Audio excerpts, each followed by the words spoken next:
Hi అండి. బాగున్నారా? తెల్లవారుజామునే పెట్టేసానండి నేను ముగ్గయితే మాత్రం మీకు తెల్లవారిన తర్వాత చూపిస్తున్నాను. ముగ్గెలా ఉంది అనేది మాత్రం తప్పకుండా కామెంట్ చేయండి. అండ్ ఇది నా చిన్ని కృష్ణయ్య. దీన్ని వెంటనే ఇక్కడి నుంచి షిఫ్ట్ చేసేయాలండి లోపలికి. వీడియో ఏంటంటే నేను చిన్నగా పూజ చేసుకున్నాను. అంటే కార్తీక మాసం కదా! వచ్చే ప్రతి వ్లాగ్‌లోనూ పూజనే చూపిస్తున్నానండి ఎక్కువగా. ఏంటంటే నేను చేసుకున్న సింపుల్ పూజ, దాంతో పాటు కొన్ని కొన్ని పనులు అండ్ ఇంకా మళ్ళీ రేపటి పూజకి ఎలాగా పక్కా ప్లాన్‌తో ఉండాలి, ఎలా త్వరగా చేసుకోవాలి అనేది చిన్న చిన్న టిప్స్‌తో అయితే వీడియో ఉంటుందండి.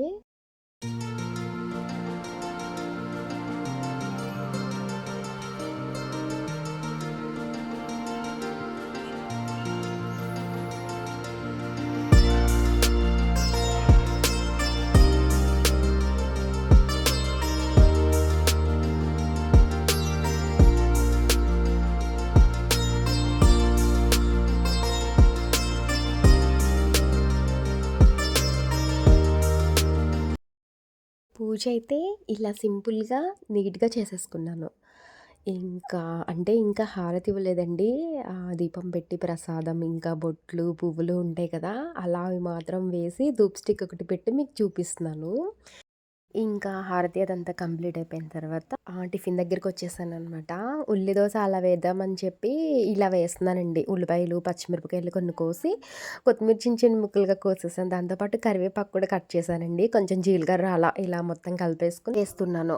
పైన కొంచెం కారం అలా చల్లితే బావుంటుంది. కాకపోతే నేనేంటంటే అవిసె గింజల పొడి ఒకటిని, నువ్వుల పొడి ఒకటి చేశాను కదండీ! అందులో ఈరోజు అవిసె గింజల పొడి తీసుకున్నాను. ఈ ఉల్లిపాయ ఇదంతా ఉంది కదా! దీని మీద లైట్‌గా అలా చల్లేసేసి కారం కారంగా ఇలా తిందామని చెప్పి ఇలా వేస్తున్నాను. మోస్ట్‌లీ ఎక్కువ అట్లేనండి ఇంటి దగ్గర. మీకు నా వీడియోస్‌లో కూడా చెప్పే ఉంటాను నేను. ఒకవేళ ఇడ్లీకి అలాగా రుబ్బి పక్కనుంచిన పిండి అదేంటంటే ఇంకా ఊతప్పాల్లో వేసేసుకుంటాం కానీ ఇడ్లీ తక్కువండి. ఎవరైనా వస్తే ఇడ్లీ ఎలా వేద్దామని చెప్పి వేస్తాం కానీ చాలా తక్కువండి బాబు ఇడ్లీ. ఒకవేళ వేసినా ఒక రోజు తర్వాత వెంటనే ఇడ్లీ వేసినా ఇంకా అవి పాత్రలోనే కూర్చుంటాయనమాట కదలవు. సో, అదండి. తర్వాత ఇంకా అట్ల తర్వాత ఉప్మా అండి. ఉప్మా కూడా ఇంట్లో ముగ్గురం ఇష్టంగానే తింటామండి. కారం కారంగా అట్టు, విడివిడిగా టీ ఇలా 2 కలిపి ఎంజాయ్ చేస్తూ తాగితే ఆ టేస్ట్ మాత్రం తినేవాళ్ళకే తెలుస్తదండి. ఇంకా ఇప్పుడు వంట దగ్గరికండి. ఇంగ కూరగాయలు కట్ చేసేస్తే అమ్మే చేసేస్తారని చెప్పాను కదండీ వంట. ఒకవేళ, ఒకవేళ చేయలేను, నాకు ఏదైనా డిఫరెంట్‌గా చేయాలి అనిపిస్తే అప్పుడు మారుతా ఉంటదనమాట.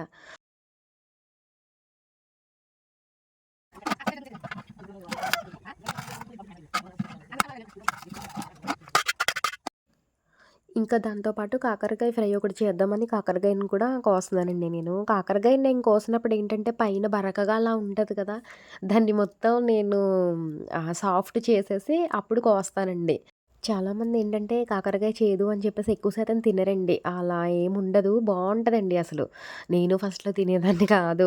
కొంచెం టేస్ట్ తగిలిన తర్వాత అప్పుడు మొదలుపెట్టానండి. చక్రాల కింద కోసేసి పులుసు పెడతారు. ఇంకా చిన్న చిన్న ముక్కలుగా కింద కోసి ఫ్రై పెడతారు. ఇంకా అదే చక్రాల కింద కోసి కాకరకాయ కారం అని చెప్పి చేస్తారండి.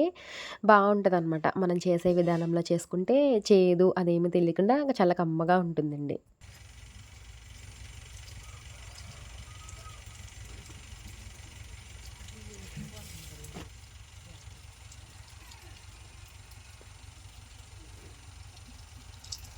గుంపుగా కొంగలన్నీ ఒకే దుక్కున ఉండేసరికి మీకలా చూయించాననమాట. ఆఫ్టర్‌నూన్ వ్లాగ్ అదేమీ చూయించలేదండి. ఇదొచ్చేసి ఈవినింగ్ అనమాట. కొంచెం ప్రసాదంలా చేద్దామని చక్కెర పొంగల్ చేద్దామనైతే కొంచెం పెసరపప్పు, సేమియాలు వేయించుకుంటున్నాను. అవి వేగిన తర్వాత ఇంకొక గిన్నెలోని ఒక చిన్న టీ గ్లాసుడు వాటర్ అలా వేసుకొని తురిమిన బెల్లాన్ని కొంచెం వేసి అలా కొంచెం పాకం పడుతున్నానండి. పాకం అంటే కొంచెం మెల్ట్ అయ్యి లైట్‌గా అయితే చాలు. ఇప్పుడు కొంచెం నెయ్యి వేసి జీడిపప్పు వేయించుకుంటున్నానండి.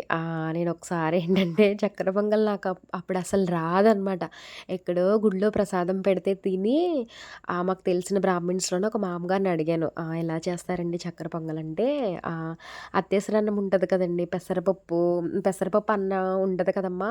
అది ఉడుకుతున్నప్పుడు బెల్లమేసి అదే చక్కెర పొంగలన్నారు ఇంకా. రామా! ఈమెను అడిగానా అని చెప్పి ఇంక తర్వాత ఎలా అయితే పట్టు మీద నేర్చుకున్నానండి నేను ఈ చక్కెర పొంగల్ని. నేంటంటే ఒక్కొక్కసారి ఈ చక్కెర పొంగల్లో సేమియాలు కూడా యాడ్ చేస్తానండి. బావుంటదని చెప్పి. రుచికి కొంచెం సాల్ట్ వేశాను. కొలతగా వాటరు పోసేసి ఇంక అలా మగ్గుతదని పక్కన పెట్టానండి. బెల్లాన్ని పాకమన్నాను కదా! ఇంగోండి ఈ స్టేజొచ్చే వరకే సరిపోతుంది. ఇది మగ్గేలోపు దీపం పెట్టుకుని పువ్వులు అవన్నీ సర్దుకుందామని చెప్పేసి దేవుడి గదిలోకొచ్చానండి. పొద్దున్న పూజ చేసినప్పుడు ఇంకా మధ్యాహ్నం ఆ టైంకి కొండెక్కిన తర్వాత వాష్‌రూమ్ అలా ఏమీ లేకపోతే అప్పుడే క్లీన్ చేసేసుకుంటానండి. అన్నాను కదా! ఇదేనండి మంచి టిప్పు. ఏంటంటే అలా క్లీన్ చేసుకోవడం వల్ల ఈవినింగ్‌కి మనకి ఈజీగా అయిపోతదనమాట. ఇంకంతా ప్రిపేర్‌గా ఉన్నట్టుంటది కదా! ఏమైనా కొంచెం బద్ధకం అలా ఇస్తే బద్ధకంలాగే చూపెడతదండి సాయంత్రం హడావిడిగా, గజిబిడిగా. చూసారు కదా! ఇదైతే చక్కగా మగ్గిందండి. ఇప్పుడు పాకాన్ని వేసుకుంటాను. పాకం ఎంత పడతదో అంత వేసి తిప్పుకుంటాను. దాంతో పాటు ఇలాచీ పౌడర్ ఒకటి, ఇంకా పచ్చకర్పూరం అండి. ఎంతో కాదు ఒక పించు అలా వేస్తే చాలు. ఇంకొంచెం తగ్గినా పర్వాలేదు. మనం ఎక్కువ అలా వేసేసుకుంటే స్మెల్‌కి తినలేమండి. వేసి ఒక్క 5 నిమిషాలు అలా ఉడికిస్తే బెల్లంలో ఉన్న స్వీట్ అంతా పొంగల్‌కి పట్టి బావుంటదనమాట. ఇది మగ్గేలోపు నేను అక్కడ దీపం పెట్టి పువ్వులు అది పెట్టుకున్నాను కదా! ఇది ఇది టిప్ నెంబర్ 2 అండి. ఏంటంటే ఇది మగ్గుతుంది. నేను ఈలోపు ఆ పని పూర్తి చేసుకొనొచ్చానండి. ఇప్పుడు ఈ ప్రసాదం అయితే తీసుకెళ్ళి దేవుడి దగ్గర పెట్టి హారతిచ్చేస్తాననమాట. రెండిటిని ఇలా బ్యాలెన్స్ చేసుకుంటూ టైంకి కంప్లీట్ చేసుకోవడం కూడా ఇంపార్టెంట్ కదండీ! అంటే మనం ప్రిపేర్ అయిపోవాలనమాట. ఈ పని చేసిన తర్వాత ఈలోపు ఇది అయ్యేలోపు ఇది చేసేసుకుందామని. రెండిటికి సెపరేట్‌గా టైం లేకుండా ఒకే టైంలో రెండిటిని బ్యాలెన్స్‌డ్‌గా కంప్లీట్ చేయడం కూడా ఒక టెక్నిక్ కదండీ! స్టవ్ ఆఫ్ చేసేసి ఇంకొక 5 మినిట్స్ అలా వదిలేస్తే ఆ వేడికి కొంచెం మగ్గుతదండి. ఇప్పుడు నేను నైవేద్యం పెట్టడానికి కొంచెం పక్కకు తీసేస్తున్నాను. మంచి స్మెల్‌తో ఇంకా వాటరింగ్ అయిపోతుందండి. అటొగ్గింత, ఇటొగ్గింత వేసుకుంటూ కంగారుగా టైంని అడ్జస్ట్ చేసుకుంటూ చేశాను. చాలా బాగా కుదిరిందండి. ఇప్పుడేంటంటే ఇంకా నైవేద్యం పెట్టేసి హారతిచ్చేసిన తర్వాత మనం ఒక పట్టు పట్టేద్దాము.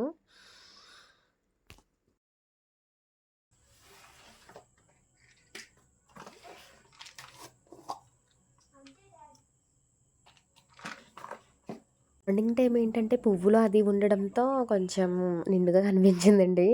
మార్నింగ్ కన్నా సింపుల్ అనమాట ఈవినింగ్.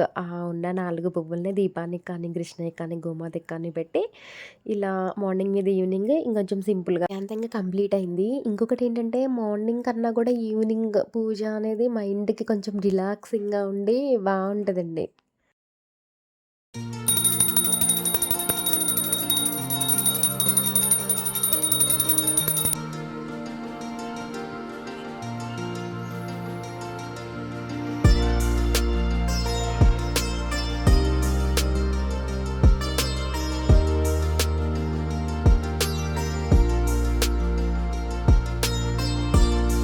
చూసారు కదండీ!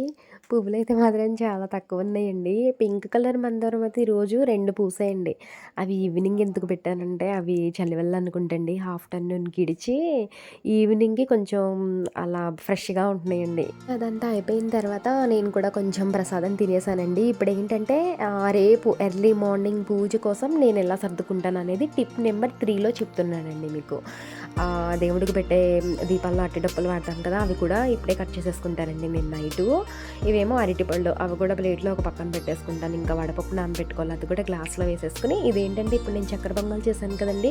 దాంట్లో మిగిలిన కొంచెం పాకం ఉంటే ఇలా బాక్స్‌లో వేసి మూత పెట్టాననమాట. అంటే పొద్దున్నే ఫ్రెష్ అప్ అయిపోయిన తర్వాత ముందుగా చలివిడి కలిపేసుకోవడానికి. ఇవి ఇలా పక్కన పెడితే ఇప్పుడు ఇంకా ఇందులో ఏంటంటే ఒత్తులు నానబెట్టుకున్నానండి. ఆ ఒత్తులు ఇంకా అక్షింతల గిన్ని నేను ఇంకా ఇక్కడ గంట హారతిచ్చేది పంచపాత్రి పెట్టాను కదండీ! నేను ప్రసాదం తినేసిన తర్వాత కాసేపటికి ఒక కొంచెం గ్లాస్‌లో వాటర్ పోసి మళ్ళీ ఇవన్నీ క్లీన్ చేసేసి, తుడిచేసి మళ్ళీ ఇందులో సర్దేసుకున్నానండి. ఇవేమో పువ్వులనమాట. చేసుకోవడం వల్ల ఎర్లీగా చేసే పూజ అనేది హడావిడి లేకుండా ప్రశాంతంగా చేసుకోవచ్చనమాట. నేను ఈ వీడియోలో చెప్పిన 1, 2, 3 టిప్స్ అనేవి ఎలా ఉన్నాయి అనేది కామెంట్ రూపంలో చెప్పండి. అంతేకాదు వీడియో నచ్చితే లైక్ అండ్ షేర్, సబ్స్క్రైబ్ చేసుకోవడం అస్సలు మర్చిపోవద్దు. నా ఛానల్‌ని సబ్స్క్రైబ్ చేయలేదు అనుకుంటే ప్లీజ్ సబ్స్క్రైబ్ చేయండి. కొంచెం సపోర్ట్ చేయండి. అంతే కాదండి వీడియోస్ చూస్తూ లైక్స్ కూడా మర్చిపోతున్నారనుకుంటా. లైక్ చేయడం మాత్రం అస్సలు మర్చిపోవద్దండి. పూజ ఇలా కంప్లీట్ అయిన తర్వాత తెల్లవారుజామున నేను చేసిన పూజని చిన్న క్లిప్ ఇలా యాడ్ చేశానండి. సరేనండి. వీడియో అయితే ఇదండి. మరొక మంచి వీడియోతో మళ్ళీ కలుద్దాం. బాయ్.